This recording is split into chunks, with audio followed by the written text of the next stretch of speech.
Bom dia a todos, todas e todes. A gente está aqui na primeira Bienal do Livro Virtual de 2020, numa mesa incrível, né? Falando sobre bibliotecas, histórias incríveis, democratização e futuro, com dois convidados também incríveis, José Castilho Marques Neto e Duíla de Mello, que vai debater esse tema, que vai conversar com a gente, que vai apresentar aqui toda a sua experiência, né, sobre sobre o trabalho realizado aqui no Brasil, fora do Brasil. E vou apresentar os nossos convidados. A Duíla de Mello é vice-reitora de Estratégias Globais e decana de avaliação na Universidade Católica da América. A Biblioteca Oliveira Lima, assim como as demais bibliotecas e coleções especiais da universidade, estão sob sua gerência. Além de vice-reitora, é professora titular de Física da Universidade Católica da América e colaboradora científica no Goddard Space Flight Center da NASA. Possui doutorado pela Universidade de São Paulo, mestrado pelo Instituto de Pesquisas Espaciais e graduação em Astronomia pela Universidade Federal do Rio de Janeiro. Entre suas descobertas estão, que ela vai contar um pouco para a gente, estão a supernova 1997D, não sei se é assim que se diz, depois ela conta, e a existência de berçários estelares extragalácticos. É uma conversa que hoje que sai de todas as atmosferas, né? Extrapola as atmosferas. E o José Castilho Marques Neto, que é doutor de filosofia pela USP, professor aposentado da Faculdade de Ciências de Letra da Unesp, pesquisador, conferencista, escritor, gestor público, editor e publisher. Atualmente é consultor da J. Castilho Gestão e Projetos, livro Leitura Biblioteca. Dirigiu a editora Unesp, a Biblioteca Pública Mário de Andrade de São Paulo e foi secretário executivo do Plano Nacional do Livro e Leitura, MINC-MEC. Presidiu em vários mandatos a Associação Brasileira das Editoras Universitárias, a ABEU, e a Associação de Editoriales Universitárias da América Latina e Caribe, ELAUC, e é consultor de organismos nacionais e internacionais na área acadêmica, educacional e cultural. Ele tem uma lei, né? Castilho tem uma lei, um grande batalhador na área do livro e leitura no Brasil, qual eu tive o prazer de trabalhar junto com ele, a Lei 13.696 de 2018, que institui a Política Nacional de Leitura Escrita, foi apelidada com o seu nome em reconhecimento à sua atuação em defesa do livro e da leitura. Como vocês viram, estamos com dois convidados bem importantes que vai poder discorrer muito sobre esse tema da biblioteca, da leitura, da literatura, de políticas públicas, né? Desse momento em que a gente está vivendo, de previsões para o futuro. Vamos não só ler as estrelas, mas assim, pensar, né, Duíla, como é que a gente vai sair desse momento de pandemia e como é que estarão as bibliotecas, a democratização e o acesso. Bom, nesse primeiro momento, eu vou pedir para que vocês primeiro falem um pouco do trabalho de vocês, já pensando na temática, né, da nossa mesa, e falem um pouquinho do trabalho de vocês. A gente começa com você, Duíla. Bom, primeiro, obrigada pelo convite à Bienal, né? E é um prazer estar aqui sentada com duas pessoas maravilhosas, a Ivonei e o Castilho. E eu espero que seja hoje um dia marcante, aí, que eu acho que vocês nunca sentaram com uma astrofísica para conversar sobre livros, né? Então, acho que vai ser um momento histórico. Então, por que a astrofísica está aqui conversando com vocês sobre livros, né? Bom, primeiro porque eu sou uma amante de livros, né, como todo bom cientista, porque, na verdade, não existe ciência sem livros, né? E o livro é uma grande arma que nós temos na ciência, que é a arma da memória, né? Então, a gente passa a memória da ciência nos livros, e isso é o que faz a ciência crescer, né? E eu sou, então, desde pequena, uma cientista. Eu era daquelas crianças curiosas, que queria saber tudo, aquelas chatas que perguntavam por quê para tudo, e que se tornou cientista por causa dessa curiosidade, né?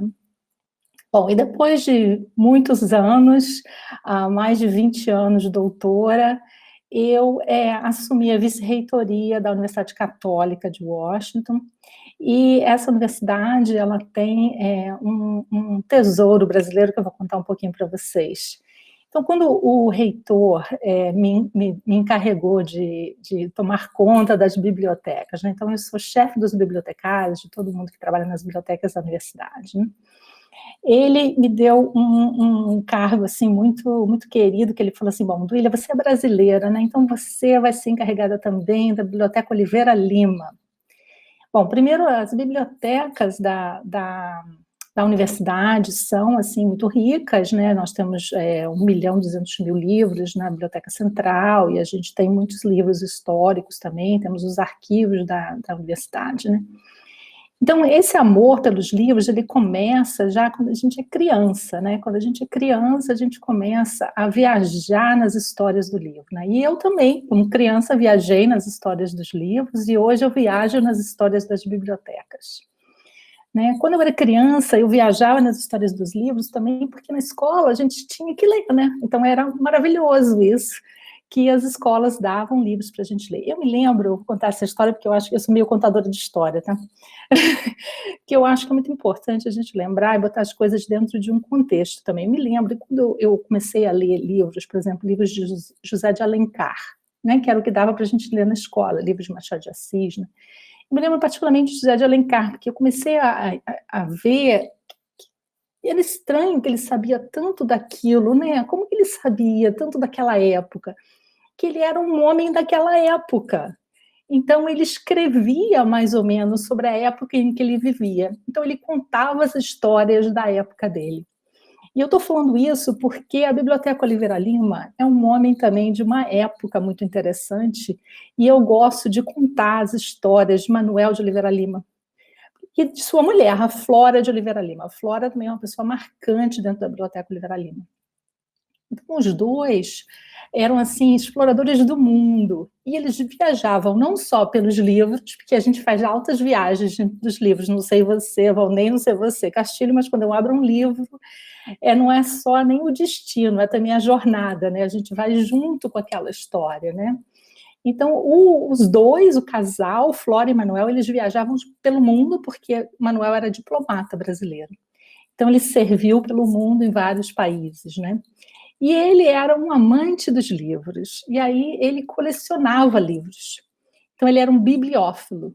E ele tinha uma decisão de livros dele, era muito interessante, porque ele gostava de contar a história dos portugueses pelo mundo, da exploração portuguesa pelo mundo. Então, a biblioteca dele, que são mais de 60.000 itens, conta exatamente isso, a história da navegação portuguesa pelo mundo. Então, por exemplo, o nosso livro mais antigo é um livro de 1517, que é o primeiro livro que narra, tem um trecho do livro, narra a descoberta do Brasil. É um livro de 1507, o Brasil só tinha 7 anos desde a descoberta. Então, é muito interessante ver, né, todo esse lado pessoal de um colecionador de livros, que foi o Manuel de Oliveira Lima, né?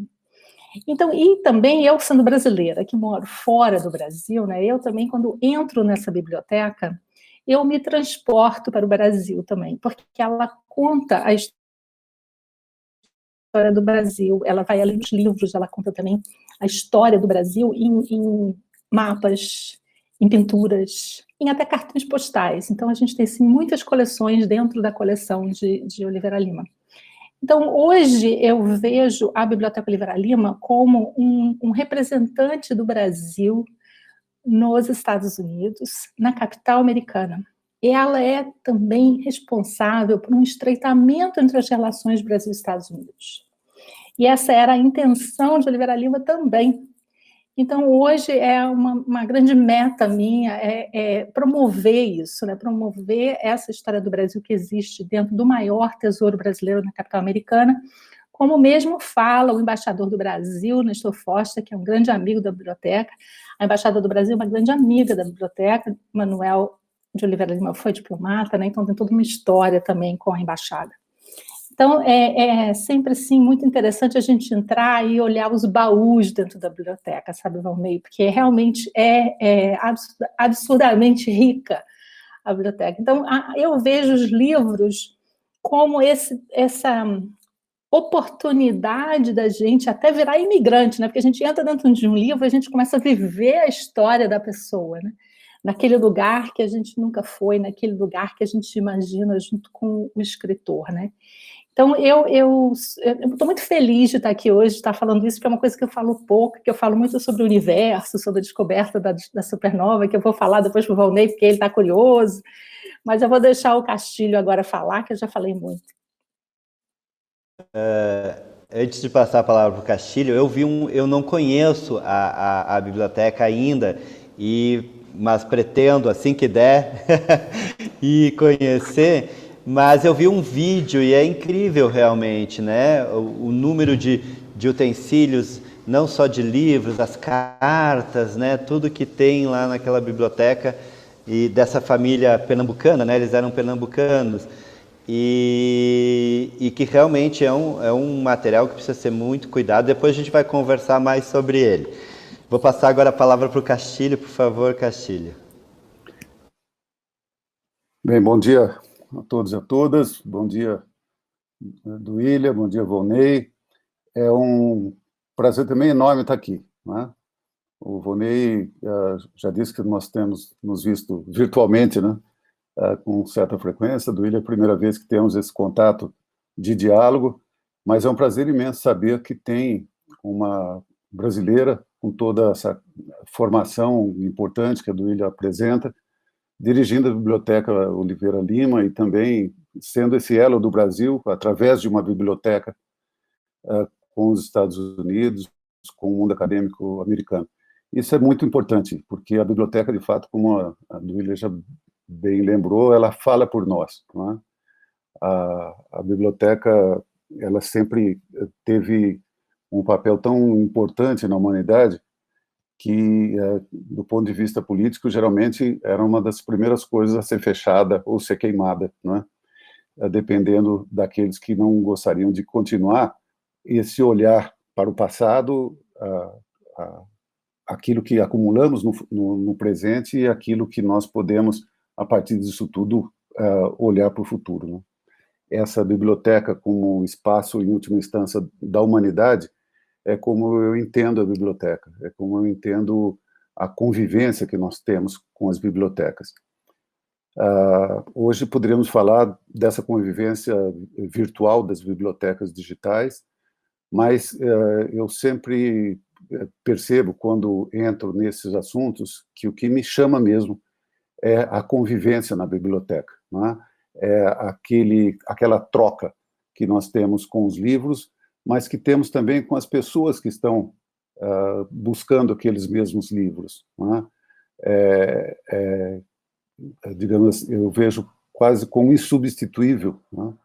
A relação que nós temos com as pessoas que leem, porque é muito interessante quando nós entramos nessas cápsulas do tempo, né, para usar uma linguagem que para nós é absolutamente fantástica, mas que deve ser o cotidiano do William na sua discussão, no seu cotidiano como física. Quando a gente entra nessas cápsulas do livro e do tempo, nós praticamente conseguimos vislumbrar a imaginação ilimitada das pessoas, não é? Quando entramos numa biblioteca infantil, não é? E o Volney tem toda essa experiência hoje no cotidiano, no Instituto Quindim, não é? Quando entramos e vemos as crianças, é quase possível materializar visualmente, não é? Aquela emoção que sai dessas grandes viagens que fazemos com o livro, que as bibliotecas nos proporcionam. E essas bibliotecas, ao proporcionar essa convivência, falando das bibliotecas tradicionais, das bibliotecas físicas, né, ela troca, antes de tudo, essas impressões, você troca essas emoções.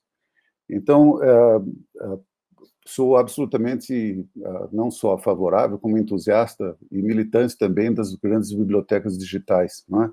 Eu acho que, principalmente num país como o Brasil, onde você tem apenas, conforme a última Retratos da Leitura, apenas 51% dos leitores, daqueles que se consideram leitores, frequentam bibliotecas, né, sejam elas escolares, ou públicas ou comunitárias, nós temos, de fato, uma missão de apressar o tempo perdido, né? Na verdade, resgatar o tempo perdido e transformar todas as possibilidades de fazermos o acesso às bibliotecas, que é isso que eu fui construindo, digamos assim, na minha vida, desde criança, essa ideia, hoje quase uma obsessão, de que que a biblioteca seja para todos, não é?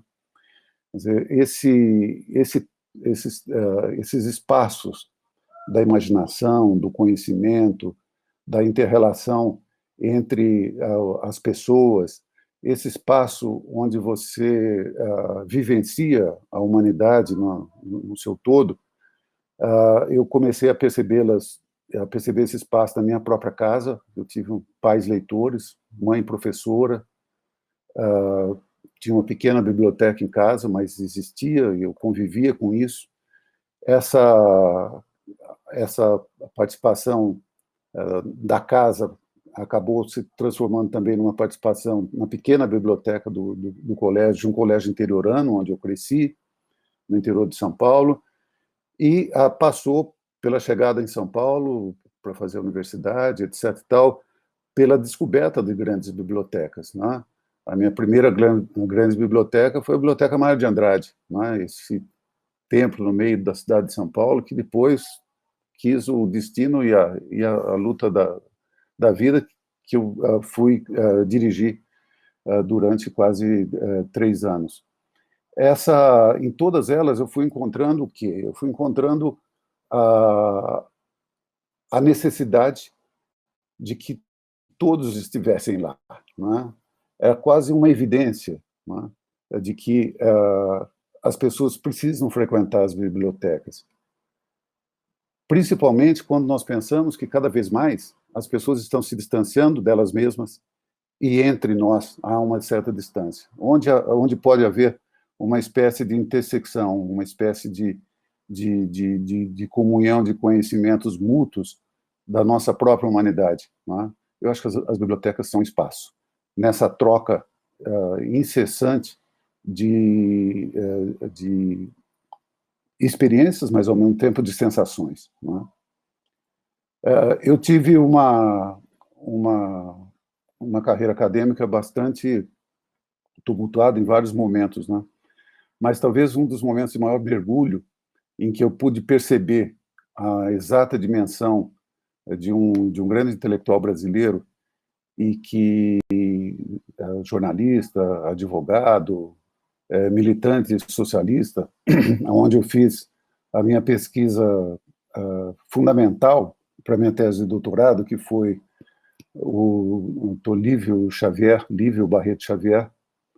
Esse homem, quase desconhecido hoje na contemporaneidade, foi um colunista importante da crítica literária no estado de São Paulo, foi um dos primeiros tradutores de obras fundamentais da literatura e também da política, e era quase um ermitão no seu apartamento de 2 peças, quarto e sala e banheiro, né? Onde o apartamento era uma biblioteca. Existiam livros de cima a baixo nas paredes, nos 2 cômodos, né? Nos 2 cômodos. Eu tive a absoluta honra e a oportunidade, aquelas únicas, né, que aparece às vezes na vida acadêmica, de ser o primeiro a entrar nessa biblioteca, que era um mundo em 2 peças de um apartamento, né?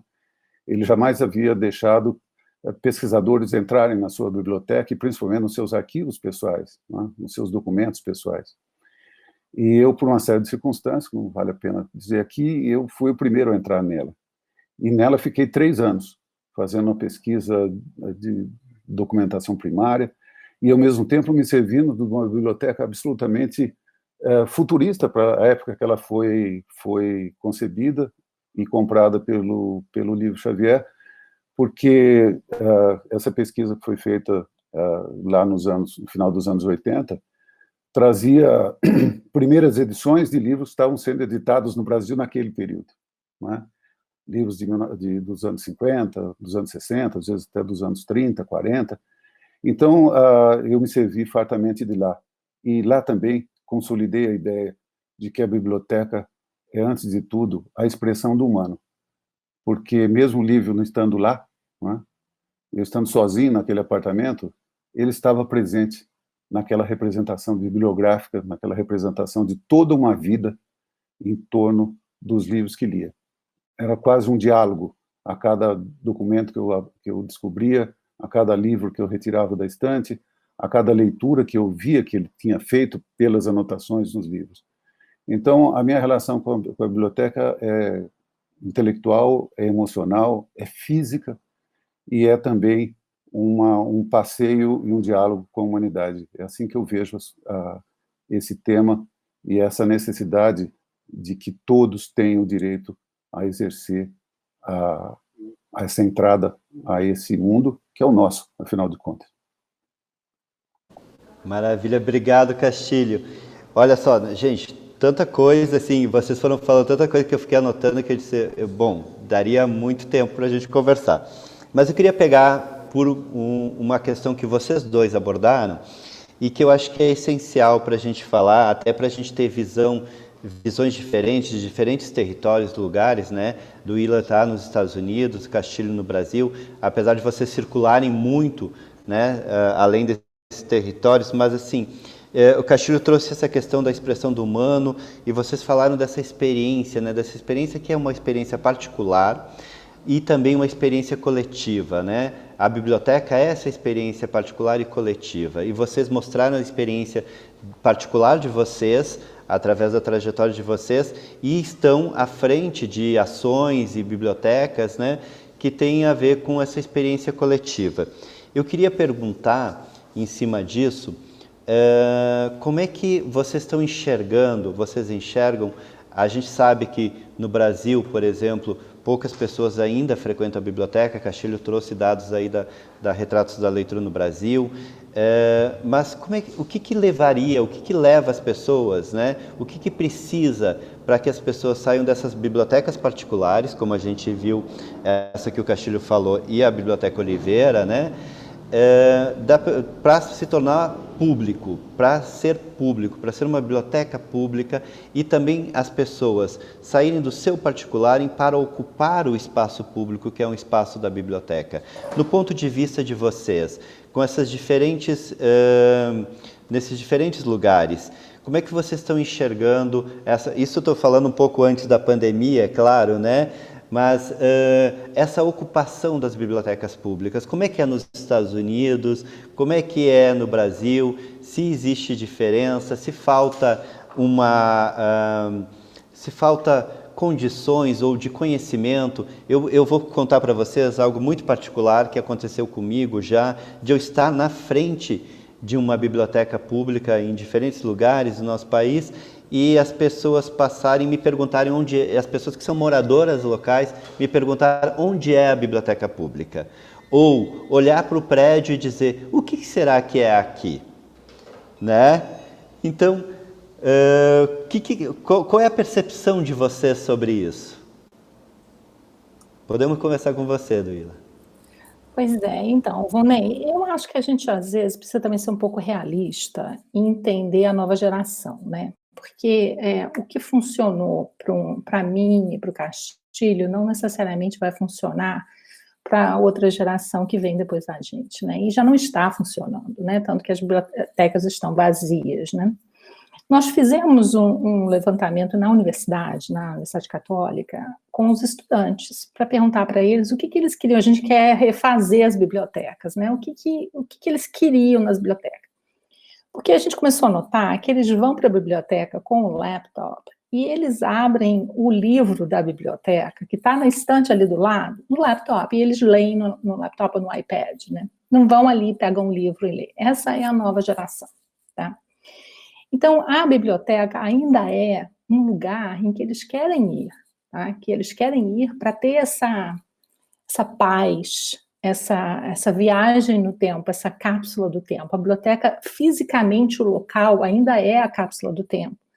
Mas o livro, não necessariamente físico, é utilizado pela nova geração. Claro que não são todos, né? Tem muitos conservadores ainda que gostam do livro em papel, né? Eu mesmo prefiro o livro em papel, mas eu leio também o livro digital, né? Então a gente tem que também ver esse lado, né, da nova geração. É a mesma coisa agora, né, com a pandemia, está caindo um monte de ficha, aí a pessoa está começando a entender um monte de coisa que não entendia antes, né, que é o acesso online, a gente ter a internet rápida para todos, né, que a gente precisa dar essas condições para as pessoas verem. O que a gente ainda não conseguiu muito bem em termos de bibliotecas e de digitalização e tudo mais, é fazer, por exemplo, aquele elemento surpresa, né? Quando você entra numa biblioteca, você vai numa estante e você pega um livro, né? Quando você faz na coisa digitalizada, você já tem que saber o que você quer, e aí você faz uma busca pela palavra, pelo título, pelo autor, né? Então, não fica, aquele elemento surpresa é menos, diria, presente. E nós tivemos também que nos adaptar, né, até coisas assim meio mundanas. Por exemplo, eu me lembro que quando eu era estudante, né, que se você passasse com um copo de café perto da porta da biblioteca, saía todo mundo gritando, sai daqui, sai daqui. Não podia. Hoje em dia, não. Hoje em dia, os estudantes querem que a gente tenha um café dentro da biblioteca. Eles querem um lugar de lazer. Então, é essa a nova filosofia das universidades americanas em termos de bibliotecas. A maioria das universidades americanas estão transformando as suas bibliotecas nesse lugar de lazer. Então, o que acontece com os milhares de livros da biblioteca? Eles vão para os depósitos, tá? Isso pode ser no campus ou pode ser fora. Na região de Washington tem um consórcio de todas as universidades da região de Washington, onde tem um depósito para as bibliotecas. Os livros são, grande parte, não todos, né, mas grande parte, principalmente se tem 2 livros, né, vão para esses depósitos, e depois, quando você precisa do livro, o livro vem em 24 horas ou até menos. Então, mas tem muitas vezes que ele está digitalizado, que existe o acesso digital, mas se for preciso, se precisar do livro em papel, né, o livro vem em menos de 24 horas. Então, ou se não tiver digitalizado, né? Então, é essa a filosofia atual das bibliotecas americanas. As bibliotecas públicas um pouquinho diferente, né? As bibliotecas públicas são, assim, digamos, para o povo em geral, né? Não necessariamente para você fazendo parte da sua educação acadêmica, né? Mas também fazendo parte do seu lazer mesmo, né? E também as bibliotecas públicas estão passando por essa fase. Por exemplo, muita gente nos Estados Unidos vai às bibliotecas públicas para usar a internet. Então, a gente tem que se adaptar, né? Tem que ver o que a nova geração está buscando e fazer disso melhor, né? E as crianças hoje, por exemplo, já começam a ler já em iPad, gente. A gente vê criancinha, vai mexendo no iPad, e eles gostam disso. Então, temos que ter um pouquinho, digamos assim, menos conservadores, né? E tentar ver o que estimula o jovem, né? Eu depois conto, se quiser, Valnei, sobre a minha experiência também de escrever para crianças. Vou deixar o Castilho falar aí. Quero saber, sim. Castilho, e você? Qual a sua percepção? A minha percepção eu acho que eu mantive, digamos assim, tradicionalmente, aquilo que eu construí em termos de concepção da biblioteca, mas porque eu acredito que, quando você pensa a biblioteca como este lugar em que você tem um encontro da humanidade com ela mesma, que você interage com a humanidade com ela mesma, você tem que estar aberto absolutamente a todas as inovações do tempo e todas as necessidades das pessoas. Quer dizer, eu costumo dizer, até como editor que fui e sou, né, há mais de 40 anos, que eu não brigo com suportes. A minha briga não é com o suporte, não é? Porque nós já tivemos tantos suportes para a palavra, né, para a leitura, que é algo inglório você começar a achar que não, mas tal, né? Eu também, como editor velho, eu gosto do cheiro do livro, etc. Mas não preciso que o meu neto goste do cheiro do livro, ele pode achar isso até uma barbaridade, né? Então, não há nenhum problema em relação a isso, eu não vejo nenhum problema em relação a isso, né? Como editor acadêmico, fui da Unesp durante 27 anos, até há 5 anos atrás, em 2010, aqui no Brasil, eu já estava começando a fazer as edições online, né? As edições, os livros eletrônicos. Quando saí, deixei mais de 400 títulos somente em digital, porque o Duília levantou, e é verdade, principalmente no mundo acadêmico, as coisas estão cada vez mais no digital, né? Na escrita digital, na transmissão, revistas, né? Papers, essas coisas todas. Então, se isso é verdade no mundo das bibliotecas acadêmicas, eu acredito que no Brasil ainda está bastante distante desse cenário da biblioteca acadêmica que a Duília levanta, mas há um caminho, evidentemente, traçado para isso, não é? Eu acho importante essa não apenas precaução, mas essa metodologia, né, que ela nos conta, das bibliotecas, de manterem mesmo à distância o livro físico preservado, né? E também ter a possibilidade de ter acesso a esse livro físico, por mais que o mundo acadêmico, bibliotecário acadêmico nos Estados Unidos esteja sendo digitalizado. Então, isso eu acho importante, porque se há uma coisa que não há consenso, é em relação principalmente à preservação, né, dos meios digitais, né? E se nós temos a ideia de uma biblioteca que seja realmente essa cápsula do tempo da humanidade, é importante que nós pensemos também da preservação de tudo isso, né? Algo que para mim era muito intuitivo, se tornou absolutamente claro, objetivo, né, quando eu dirigi a Biblioteca Mário de Andrade, que é a segunda biblioteca de preservação do Brasil, né? Existem lá quase 3,5 milhões como os bibliotecários chamam, de objetos bibliográficos, né? Então, lá existem coisas também, desde a época da descoberta do Brasil, com coisas inéditas, inclusive únicas, na Biblioteca Mário de Andrade. Então, como seria isso se nós tivéssemos apenas um meio de preservar, né, um único suporte para a sua preservação? Logo que cheguei na Mário, uma das primeiras coisas que tentei fazer foi iniciar o processo de digitalização do acervo, por exemplo. Mas esse tipo de questão que eu coloco, pode parecer técnica, ela é muito importante quando nós pensamos o momento atual da biblioteca, não é?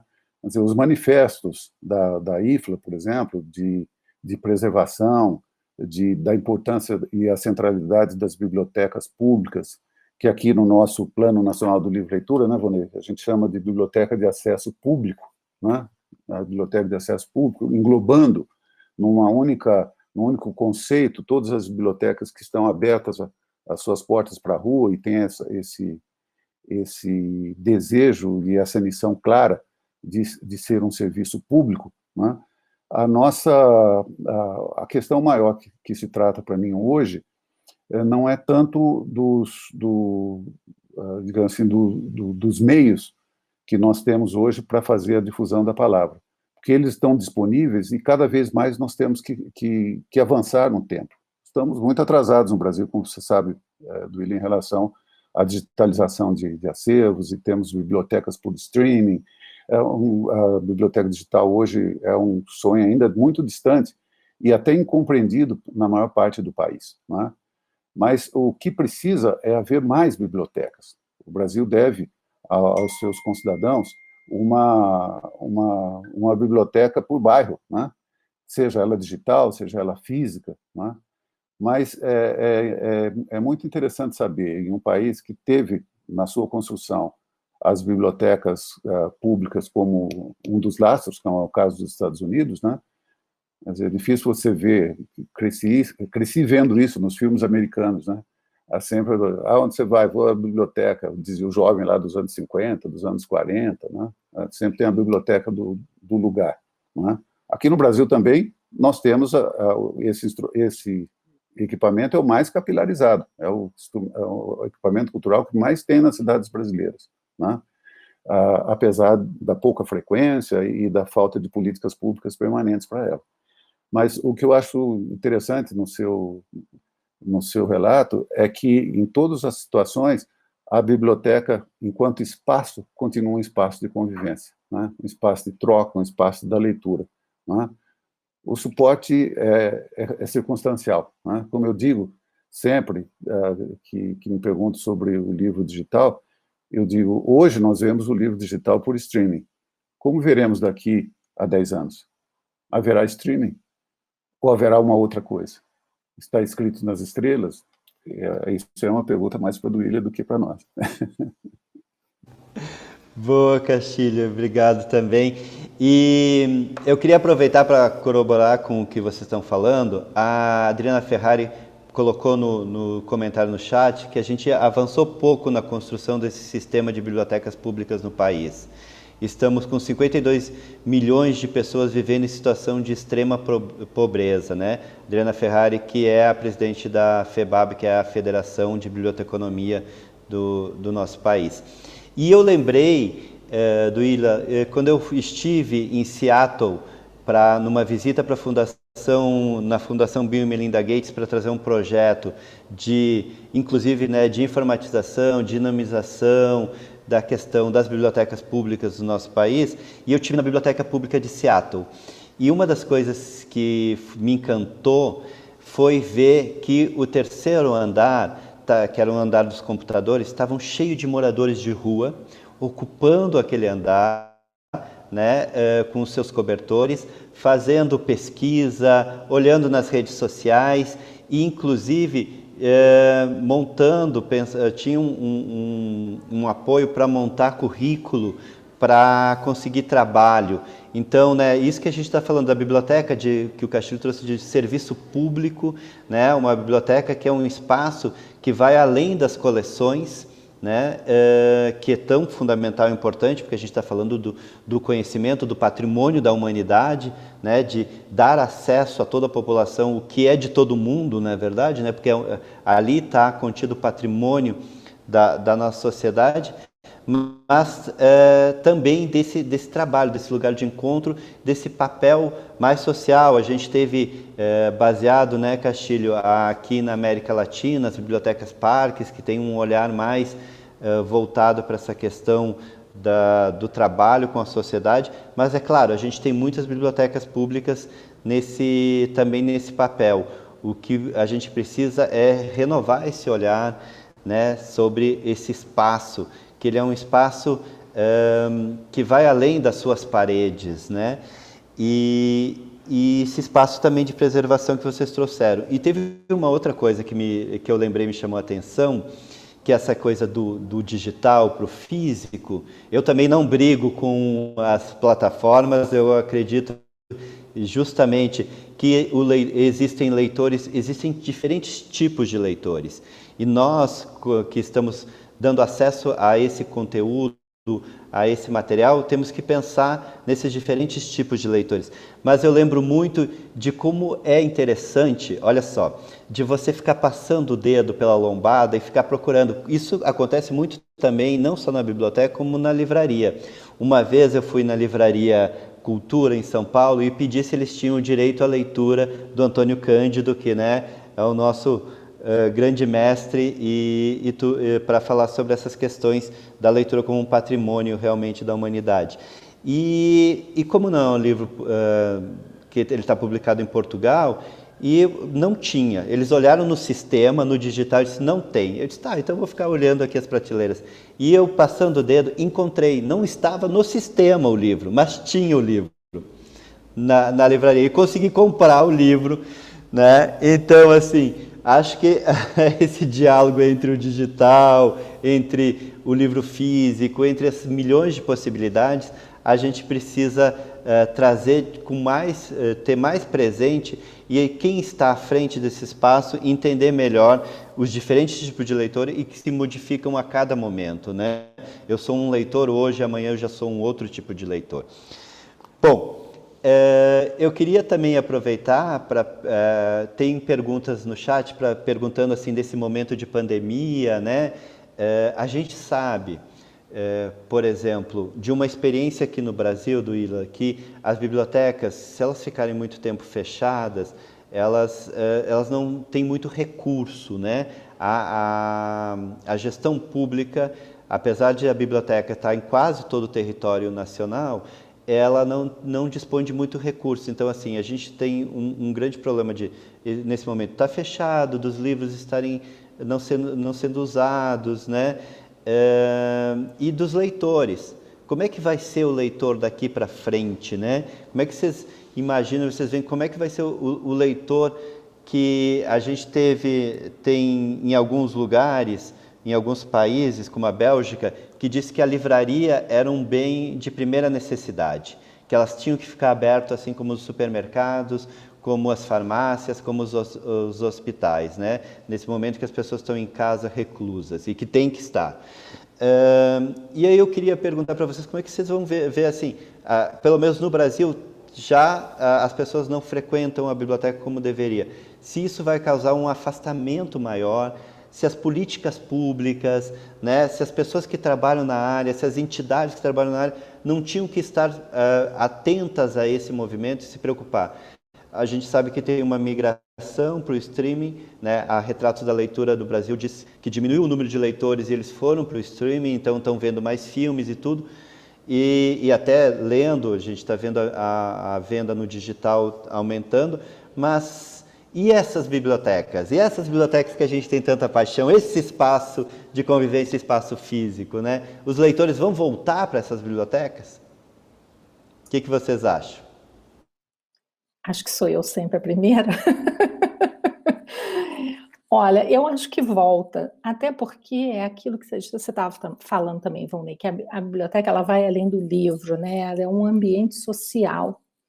E ela tem também um papel social, né? Como você mencionou, a biblioteca em Seattle, né, que é uma grande cidade nos Estados Unidos, com problemas problemas sociais, né? Então, temos muitos moradores de rua, e eles usam mesmo a biblioteca como um abrigo, é um abrigo intelectual, olha só que coisa maravilhosa, né?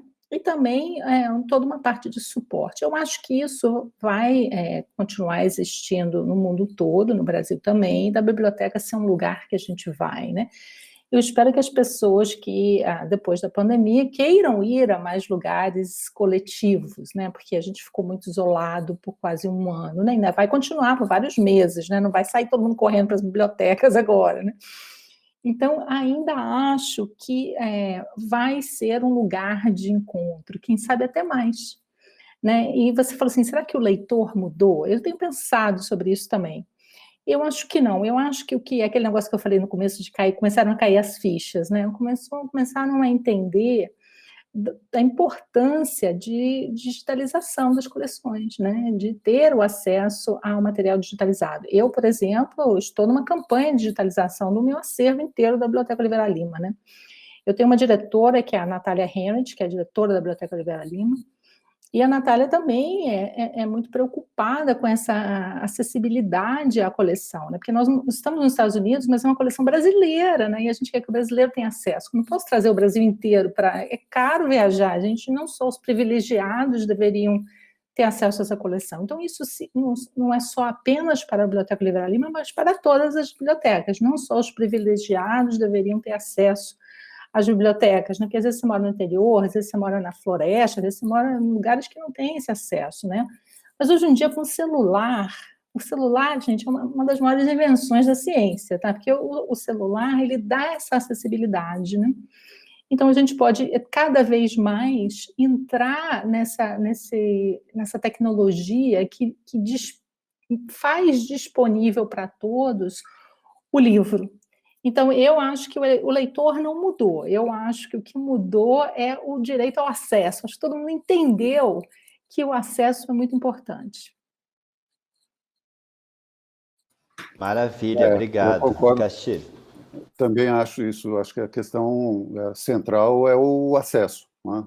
Isso nós já detectamos também, Duília, quando começamos a construção do Plano Nacional do Livro e Leitura, lá atrás, né, em 2005, 2006, ficou claramente explícito, né, para todos nós que estávamos buscando junto às cidades, aos locais, aos especialistas, etc., as causas dos baixos índices de leitura, que o grande e principal problema era o acesso, não é? Ele vem travestido de toda uma mitologia do que o brasileiro não gosta de ler, etc., mas ele vem exatamente... O grande problema é o acesso. E o acesso, para ser democrático num país pobre, inclusive como o nosso, é exatamente a biblioteca. Ela seja de qualquer modalidade, desde que ela seja uma biblioteca de acesso público, não é? E o Estado deveria, como sempre dizemos aqui, reclamamos e brigamos, que o Estado teria necessariamente que dar meios para que todas as cidades e as metrópoles nos bairros tivessem, de fato, bibliotecas de acesso público como um serviço público necessário.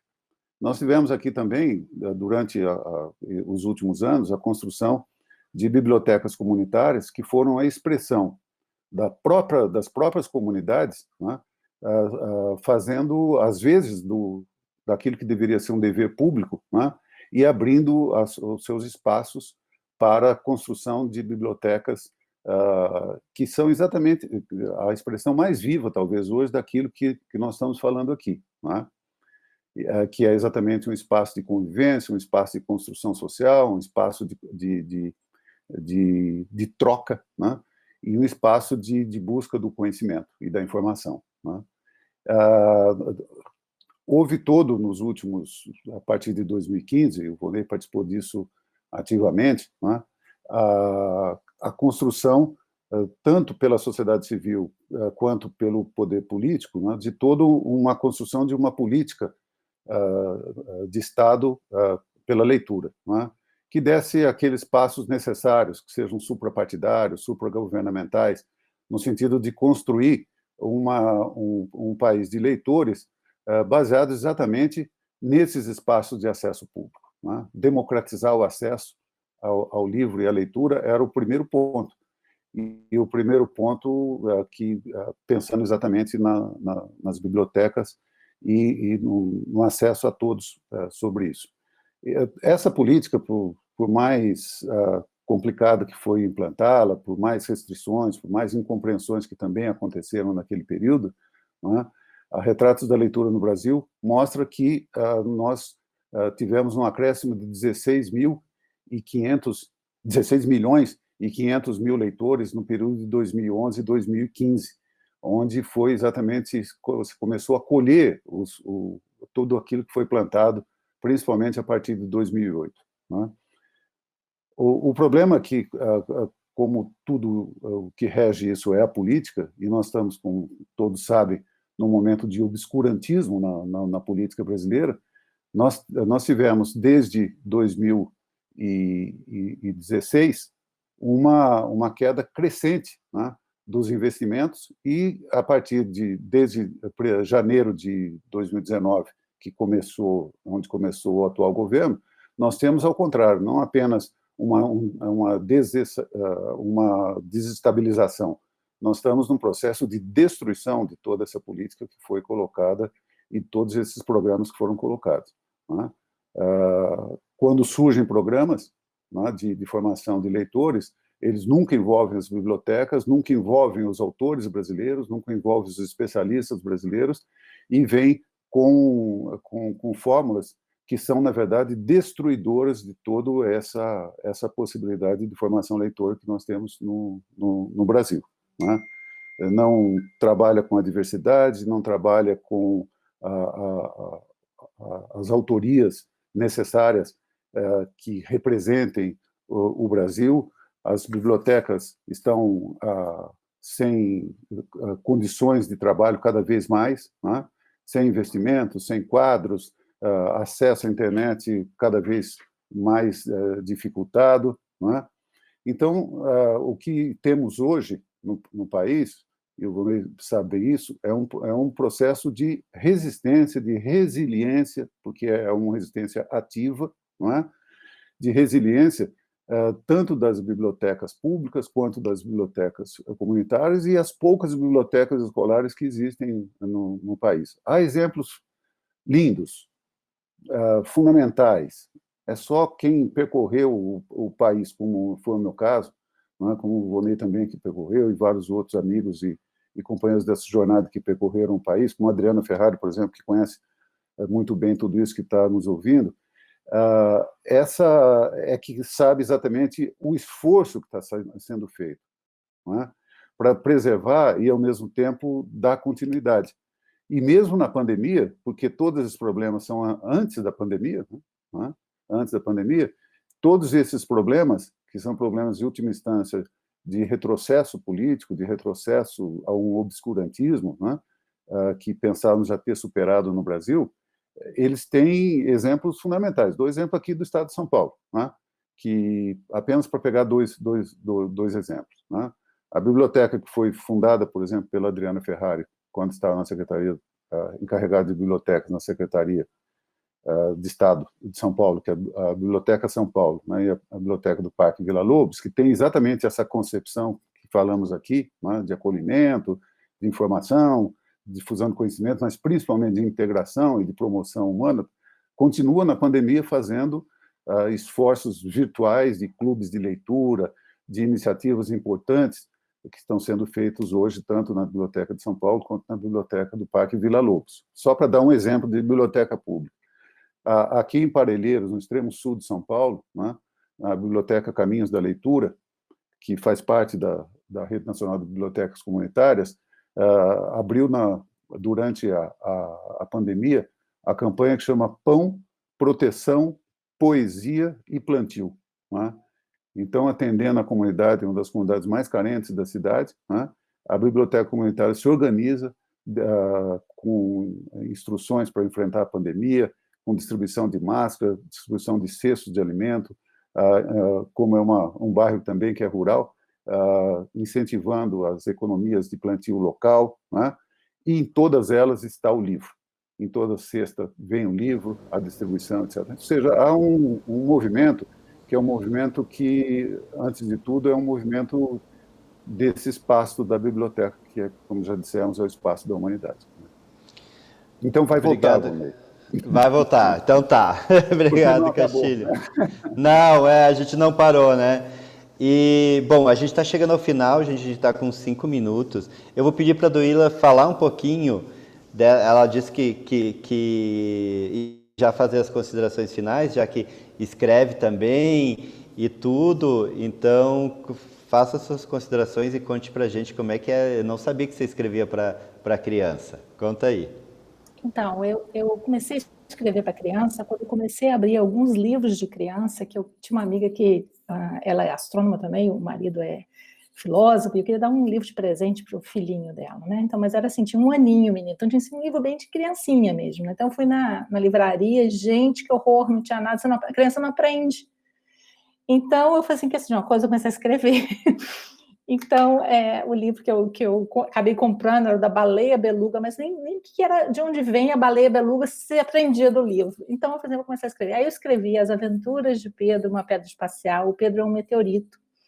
Então, ele é um PDF disponível para encontrar, é fácil, ele tem até página no Facebook também. E essa magia de escrever para crianças, né? Então, eu já fui a escolas, por exemplo, onde as crianças sabem do livro, já leram o livro, e eu levo o Pedro. O Pedro é realmente um meteorito, é um Uruaçu, um meteorito brasileiro. E as crianças, você vê assim, essa magia, como que elas pegam uma pedra do espaço, como se fosse um bichinho, como se tivesse uma identidade. Então, assim, absolutamente incrível essa experiência de escrever para crianças, adoro, continuo escrevendo, tenho vários projetos. Quanto à fala do Castilho, eu queria falar o seguinte, gente, depois do obscurantismo vem o iluminismo. E o iluminismo está chegando. Aqui nos Estados Unidos ele chega agora em janeiro. No Brasil vai chegar também. E aí é no iluminismo É no iluminismo É que a isso aí. gente tem que aproveitar para fazer as coisas corretas, né? E transformar as bibliotecas nesse abrigo social e intelectual que nós tanto gostamos, que eu e o Castilho gostamos, que você gosta, Valnei, mas que o brasileiro não necessariamente conhece. Então, é a gente brigar para fazer das bibliotecas cada vez mais uma biblioteca social, uma biblioteca amiga, uma biblioteca de todos, né, para todos. Então, eu só queria terminar falando que Gilberto Freire chamou a Biblioteca Oliveira Lima de uma catedral brasileira, de estudos brasileiros nos Estados Unidos. É isso que nós somos uma catedral brasileira nos Estados Unidos. E com essa eu termino convidando a todos que venham à Biblioteca Oliveira Lima, olhem online. Tem também o vídeo aí que o Valnei falou, é fácil de achar, está no YouTube, se não achar, me acha que vocês vão encontrar. E é um prazer estar aqui conversando com todos vocês e conhecendo um pouco mais também dos planos aí do Brasil para as bibliotecas. Duília, obrigado. Assim que chegar a vacina, eu tô aí, vou ir aí tomar um café contigo e conhecer, porque eu fiquei com muita vontade de conhecer. Na Biblioteca Oliveira Lima, a gente pode tomar um cafezinho, porque a Flora deixava tomar café na biblioteca, então a gente ainda deixa tomar café na biblioteca. Valeu, obrigado. Eu já vou me despedindo e agradecendo também, e pedir para o Castilho fazer essa consideração final e agradecer, que está faltando 2 minutinhos, Castilho. Opa, perfeito, Valnei. Bom, eu também acredito que chegaremos o mais breve possível a essa iluminação tão necessária para esses tempos que estamos passando. Eu acredito porque nós estamos lutando para isso, né? O Brasil não parou nessa luta. Eu queria terminar lendo um parágrafo desse livro que eu adoro, né? O Amor às Bibliotecas, né? Do Jean-Marie Guillemot, que eu tive a oportunidade de editar na editora Unesp, né? São as últimas linhas. Depois de fazer grandes considerações, ele escreve ao neto. E as 4 últimas linhas diz o seguinte, descrevendo o neto numa biblioteca. Desejo-lhe também que levante os olhos de seu livro para olhar uma leitora passar entre as estantes da biblioteca e que retome sua leitura, pensando que a vida vale a pena de ser vivida e mesmo sonhada. Assim seja. Um abraço. Gente. Assim seja, e só para dizer para vocês que o pessoal que acompanhou lá no chat, né, a Norma, o Anderson disse que foi a melhor mesa da Bienal, viu? A nossa mesa. A Norma disse também que é uma mesa sensacional. Eu queria agradecer a vocês, queria agradecer a Bienal e dizer que, sim, realmente foi uma mesa que trouxe bastantes reflexões importantes para a gente pensar o espaço da biblioteca em todos os territórios desse planeta, né? Então, obrigado mesmo pelo compartilhamento de ideias, viu? E boa Bienal para todo mundo e espero que logo a gente possa nos encontrar online e também presencial, porque um não exclui o outro. Não exclui. Né? Hoje a gente só está com uma opção do online. Eu quero as 2 opções, tá? É importante ter opções na vida. Perfeito. Pois é, esse é o espaço da biblioteca, né? Um espaço com a biblioteca de Babel, né? Que seriam todas as opções já estarem ali nos livros. Então, assim, a gente quer todas as opções e as coisas vão acontecer. Obrigado mesmo, obrigado a toda a equipe da Bienal e a gente fica por aqui, viu? Um abraço. Bom, eles me disseram que falta 1 minuto. Um abraço. Se vocês querem ainda fazer alguma consideração, falta 1 minuto. Mas acho que daqui a pouco já cai. Foi uma estrela que explodiu, que eu vi no Chile, em 1997. E podem entrar no Google, SN 1997D, o D não é de Duília, é a 4ª do ano. E eu fui a primeira vez, e ela saiu de lá, ela explodiu 53 milhões de anos antes de eu observar. Olha só que coisa maravilhosa, essa coisa da cápsula do tempo. O tempo é uma loucura. Eu vi um vídeo seu, Duília, fazendo as pessoas inspirarem, e quando a gente inspira, a gente está sentindo o cheiro das estrelas. Muito lindo. Oxigênio feito nas estrelas. Então, que a gente mantenha muito oxigênio para as lutas diárias. É isso aí. Valeu, gente. Obrigado. Um abraço. Obrigada, tchau.